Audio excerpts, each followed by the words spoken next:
এসে একবার আমাদের আমরা প্রার্থীরা প্রায় 2 ঘন্টা ধরে ভাই লাইনে আছি, আমাদের লাইন এতটুকু পর্যন্ত সরে নাই। একবার একবার প্রশাসন দেখায় যে তারা হচ্ছে ছবি অ্যাড করতে পারে নাই, এই জন্য একবার ভোট বন্ধ হয়।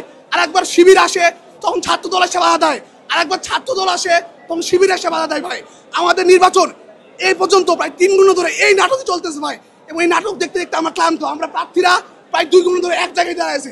আমরা কি খেলার পুতুল ভাই? ছাত্র এই ভোট, এই ডাকসু কি ছাত্র দল, ছাত্র শিবির, বাচ্চাদের বাবাদের, এদেরকে ঠিক করবো আমরা? অথচ আমাদের সুযোগ সুবিধা না দিয়া আমরা সেই তখন থেকে এইভাবে প্রশাসনের, এই দলের, এই শিবিরের, এই প্রশাসনের খেলার পুতুল হয়ে দাঁড়ায় আছি ভাই। এবং প্রত্যেকটা দল তারা তাদের যে নির্বাচন বিধি লঙ্ঘন তারা আসে ভঙ্গ করছে, এবং এক একজন দল এসে এক একজন ভাবে তাদের বৈধতা দিচ্ছে। ও এসে কি বৈধতা দিচ্ছে, লজিক দিচ্ছে, শিবির করছে তার মানে দলও করবে।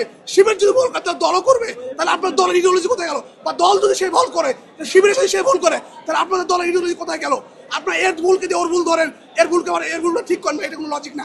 আমরা প্রার্থীরা সম্পূর্ণভাবে ভাই বিরক্ত, এই যে তারা যে প্রশাসন করতেছে এটা আমরা বিরক্ত ভাই। আচ্ছা ভাই, এই কেন্দ্রটার কথাটা একটু জিজ্ঞেস করি। এই কেন্দ্রের ঘটনাটা কি? ভুয়া স্লোগান দেখতেছি, অনেকক্ষণ ধরে ভোট দিতে পারতেছে না ভাই। এটা সম্পূর্ণ ভাই প্রশাসনের প্রতি আমাদের ভুয়া স্লোগান। তারা আমাদের সাথে পুতুল খেলা খেলতেছে ভাই, লিটারেলি পুতুল খেলা খেলতেছে, আর কিছুই না।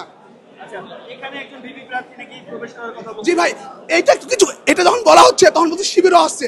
আমারও সেম প্রশ্ন ভাই, শিবির যদি ভুল করে ভাই তার দলও কি সে ভুল করবে? এক্স্যাক্টলি আসছে কে আপনার কাছে? এক্স্যাক্টলি কোন ভিপি প্রার্থী কি আসছিল এখানে? শেখ সাদি আসছিল, আমি শুনছিলাম ভাই, শেখ সাদি ভাই আসছিল না, আমি দেখি নাই।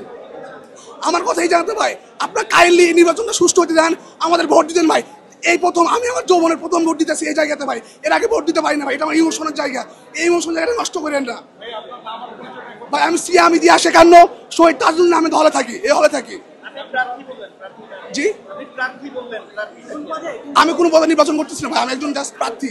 আমি সেই 2 ঘন্টা এখন দাঁড়ায় আছি ভাই, ভোটার। সরি, আমি 2 ঘন্টা দাঁড়ায় আছি ভাই, আমি কোনো এখন ভোট দিতে পারি না ভাই। হ্যাঁ, ভোট দিতে পারি না এখনো।